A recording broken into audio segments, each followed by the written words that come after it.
কিন্তু আজকে আমরা শরীয়ত অনুযায়ী করি, যার যেটা হক সেই হকটাকে আদায় করে দিব, যার যেটা মর্যাদা সেই মর্যাদাটাকে দিব, নবীর সুন্নাত অনুযায়ী চলবো, তরিকা অনুযায়ী চলবো, তারপর তো নেকি পাওয়া যাবে।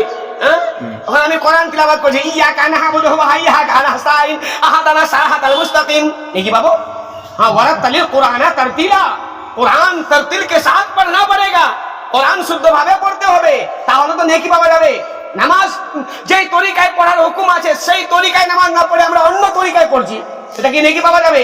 মিলাদ যেই তরিকায় করার লাগে সেই তরিকায় করতে হবে, দরুদ আমরা যেই তরিকায় আল্লাহ কোরআনে বলেছেন সেই তরিকায় পড়তে হবে, অর্থাৎ সমস্ত তরিকা অনুযায়ী করতে হবে আপনার। আর সমস্ত নিয়ম নীতি তরিকা হাদিস ও কোরআনের মধ্যে আছে।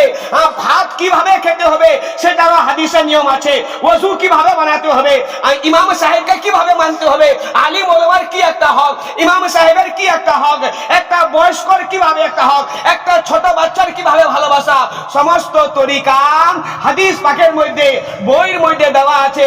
তাহলে ওই তরিকা সহি তরিকা অনুযায়ী করলে নেকি পাওয়া যাবে। জোরে বলুন সুবহানাল্লাহ। তো ওটাকে আজ তো আমরা সহি তরিকা অনুযায়ী করি না, যেই দিকে পাল্লা ভারী দেখি ওই দিকে করি, বা একটু নিজের মধ্যে ক্ষমতা দেখাই। আমি তো জলসা করি না, যখন জলসাতে আমি যাই তখন ওই যে 10-12 জন কমিটি থাকে, উমার মতো জান্নাতি আর মনে হয় কেউ নাই। না ওরা পীর সাহেবকে ধার ধারে, না বক্তাকে ধার ধারে, না ইমাম সাহেবকে ধার ধারে, ওই যে সভাপতি সেক্রেটারি আর ওই যে সদস্য হয়ে গেছে, বাবু উমার মতো জান্নাতি আর যা উমার কুদ্দ না উমার যা বড় বড় কথা। আমাদের মধ্যে দেখেন, আমার এলাকা আছে আপনার এলাকায় নাই, আমার এলাকায় আছে আপনার এলাকায় নাই। আমার এলাকার মধ্যে এখনো গরুটাতে রশি লাগাইনি, ছড়া চখাইনি, আধা ঘন্টা আসে আগে ইমাম সাহেবকে বসে থাকতে হবে। আপনার এলাকা নেই, আমার রাজগঞ্জ এলাকায় মোতরানধার এলাকায় আছে। তোমার একটা লোক নাই যে গরুটা জবাই করবে, কুলের বা হোক বা বিয়ের হোক বা মিলাদ হোক, গরুটাতে জবাই করবে, একটা লোক নেই। রশিটাও বের করেনি উনি, ছড়াটাও চখায়নি, ইমাম সাহেবকে আধা ঘন্টা আগেও আসে বসে থাকতে হবে।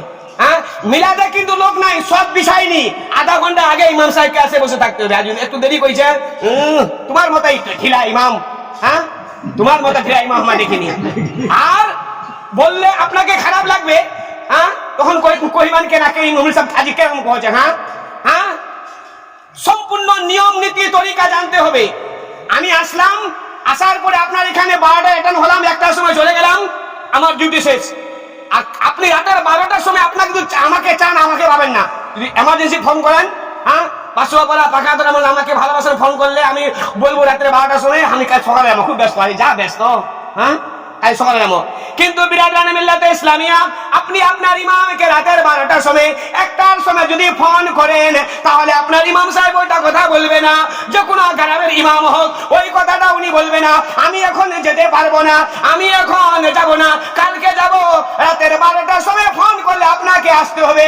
তাই জন্য আমি সব সময় বলে থাকি,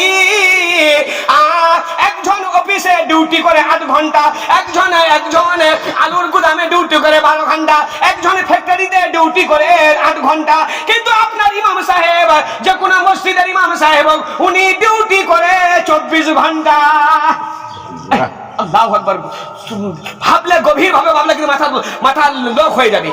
উনি 24 ঘন্টা ডিউটি করে, উনার টাইম টেবিল নাই। ফজরের পরে আপনার বাড়িতে যাই, রাতের 12টার সময় যাই, জোহরের পরে যাই, আসরের পরে যাই, কিন্তু যা শাহিদ রেজার আর একজন মানুষ যখন মারা যায়, মারা যাবার